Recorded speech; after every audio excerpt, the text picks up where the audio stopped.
Welcome back, ladies and gentlemen, boys and girls, to another session with Mr. Smith, your humble, hopefully always humble servant. Of course, I've said this many times before that humility is something we must achieve. After all, Christ said, "The meek shall inherit the earth." Meek does not mean weak or sissy or anything like that, it means humble. So, on to this next edition of Television is Psychological Warfare. I was watching Netflix and I came across this documentary called Life 2.0. It was made in 2010 and it was about people who were engaging in Second Life, which was a computer, a virtual world computer program where you could create uh, a totally different character and go into the world and meet all other people around the world in the program. And I never even heard of it 10 years ago or 12 years ago, except on the show The Office when Dwight Schrute, if you guys are a fan of the show The Office, Dwight Schrute went into Second Life. And they showed a little bit of him flying around in Second Life while he was at work. He was on the computer in this virtual reality situation. Let's take a look at the picture on the screen. This is the wife of a man who is in Second Life all the time. He's basically addicted to it. He's not living his real life as he should, and she's a bit upset about it. And so she's discussing in this scene, what she's going through having a husband that's always in this virtual reality. Now, notice on her left arm is a Kabbalah bracelet, that red string. That means she practices Kabbalah. That means she's into witchcraft. That means she is a witch, which is essentially, at its core, psychological manipulation. I just found that interesting that she's in this documentary. One thing I can say about the women I know that are into the Kabbalah and witchcraft that I have met, they usually have feminized husbands or just in general kind of feminine type husbands and boyfriends. Um, but that's my experience. That's what I noticed. Anyway, I just found that something to point out for those you out there. Anyway, let's see what her husband has to say.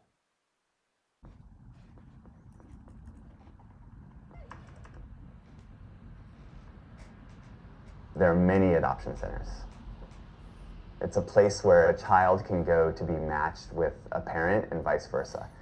And interestingly, the adoption centers are mostly girls.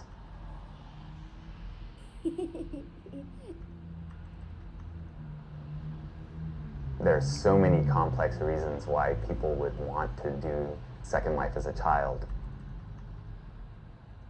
I'm not there for sexual reasons at all. But there's a lot of older men, a lot of married men, straight married men who are in Second Life to play gay boys for whatever reason, and very often they don't know themselves why. He has an addictive personality. Okay. So the husband says, and this is the main reason why I did this video. The husband says that there are many straight men, straight married men, he made sure to point that out, that are in Second Life, but their character in Second Life is a gay boy. And he says these straight men don't even know why they're doing it. I got a question for this husband. How the blank do you know that fact. Quote, fact. It's not a fact at all. This documentary is lying to you. That man did not interview all these gay boys in Second Life and found out that they were all heterosexual, straight, married men. And all these heterosexual, straight, married men admitted to him that they don't really know why they're doing it. So back in 2010, when they made this documentary, whoever made this documentary is pushing that sexual fluidity stuff. And of course, that's what the enemy wants to do, wants to muddy the waters and, make people confused and all that stuff. And make people question their manliness or their straightness or whatever. But again, I asked the question, how does this husband know that he made it seem like all these gay boys in Second Life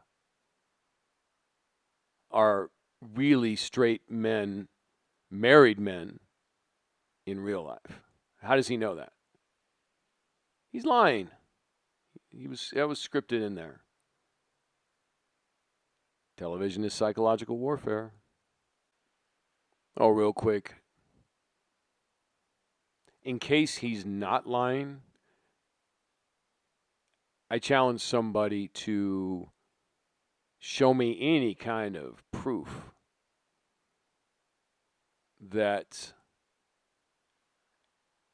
any kind of proof what he did to find out that all these, quote, gay boys in the Second Life program were really straight married men in real life. If somebody can show me proof of that, I will recant my statement that he is lying. But let's move on to the last thing. Take a look at the picture on the screen. This is Second Life headquarters. Okay, it's by Linden Labs, which was, I guess, a software company. Look at the symbols, right? Look at the symbol next to Linden Lab. That's a hexagon. Okay, and you open it up. That's a highly, highly satanic, occult, witchcraft symbol. Okay, you can do your research on that. And then look at the symbol next to the Second Life. That is called the Hand of Fatima. You can look that up. Or Hamsa. It is linked to the Eye of Horus, the Eye of Lucifer. It is related to the mother goddess Ishtar, which is Semiramis in ancient Babylon. It's in most religions.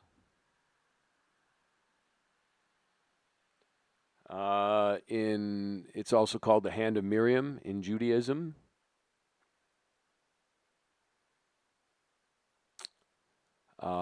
Yeah. Now, why would a software company that is supposed to be rational and have these symbols, why would you have that? Yeah. Okay?